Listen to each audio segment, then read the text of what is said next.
Scattered terrain is more important than you think. Just hear me out and I'll explain why.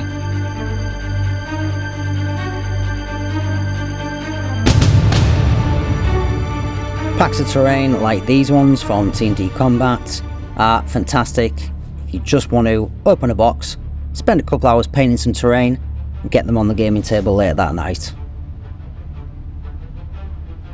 As much as I love making terrain for the gaming table, sometimes I just want to sit down and paint something and not have to worry about outperforming my last model.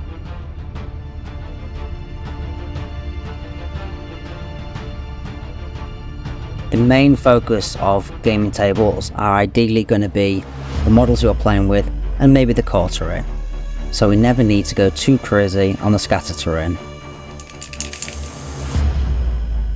Let's talk about the storytelling aspect of wargaming.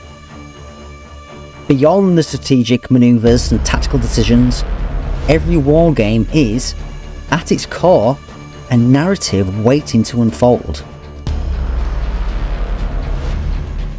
Scattered terrain is like telling a story, weaving tales of valour, cunning and suspense. Imagine a battlefield without it.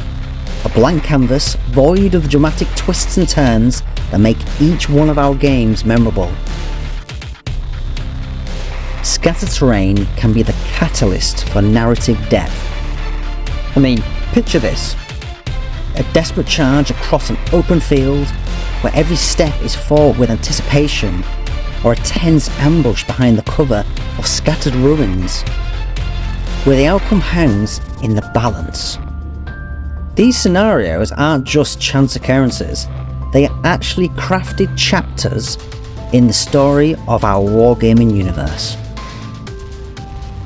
Whether it's a gripping tale of an infantry unit holding a crucial position amidst scattered debris, and the epic showdown between armoured behemoths in terrain-rich landscapes.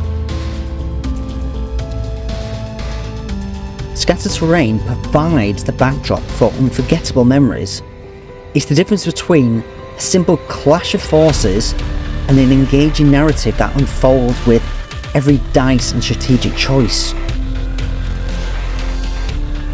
It's essentially shaping the narrative potential of our battles. Every piece becomes a plot point, every obstacle a twist in the story. The more intricate and varied your scattered terrain becomes, the richer the tapestry upon which the story is told of the game we're playing. In essence, it isn't just about enhancing the aesthetics of our tabletop game, it's about enhancing the narratives that unfold upon it. So the next time you're placing your scattered terrain for your game night, just think, could I tell a story in each little corner of the gaming table that'll make the game seem more alive and more interesting?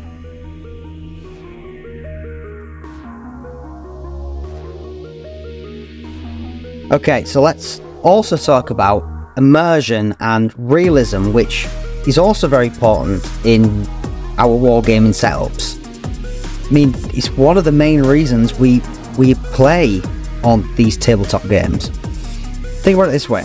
If you imagine a tabletop board and it's got no obstacles, it's just flat and lifeless. Can you imagine what the battles are going to be like without any dramatic environment or any nuisances to work your way around? It's going to be very boring. So think about the same table again, but let's introduce some scattered terrain. It's not just about enhancing aesthetics, even though it does play a massive part. It's about bringing the battles to life and letting the board tell a story, and scattered terrain can do that. Without it, the battle's going to seem very sterile and two-dimensional, and your friends and your opponent, they're going to get bored.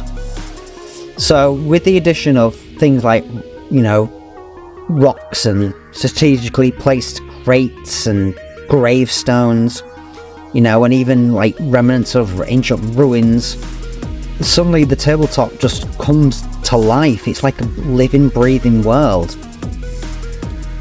These elements break up the sort of monotone, flat gaming surface, offering miniatures a diverse and challenging landscape to navigate.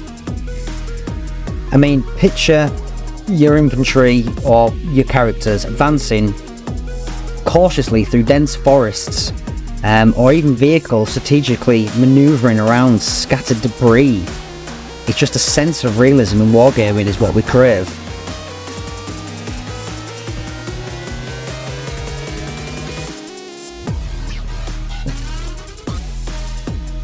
The significance of scattered terrain in shaping strategic depth becomes undeniably clear. It's not just merely about visual allure. Scattered terrain serves as a chessboard upon which the intricate dance of tactical mastery unfolds. It transforms the tabletop into a dynamic battlefield, introducing layers of complexity that go beyond the superficial.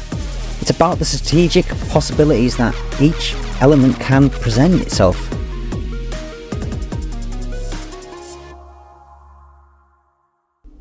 Imagine a scenario where a unit strategically advances from cover to cover, utilising scattered debris to shield themselves from enemy fire. This isn't just chance, it's a result of a carefully crafted plan taking advantage of the tactical opportunities provided by the terrain.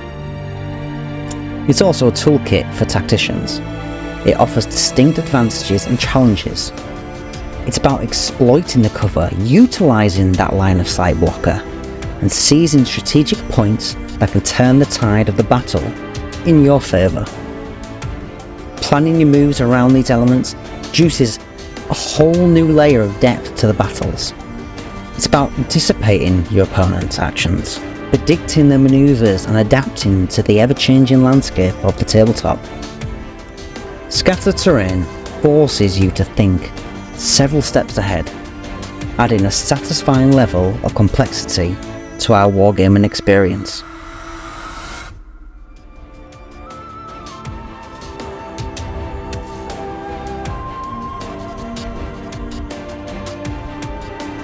If there's going to be one thing you take away from this video, it's to not underestimate the power of the power of scattered terrain. I mean, really, it can change everything. It will make the table look awesome, immersive.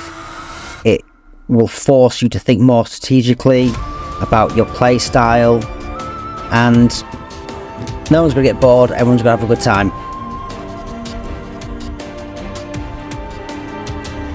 So if this video sparked your enthusiasm or has made you think more about scattered terrain and how we design our game boards, then please give this video a thumbs up and maybe subscribe.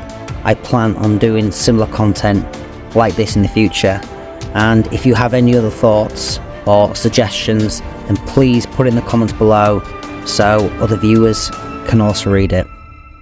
Thanks for watching. I'll catch you guys on the next one.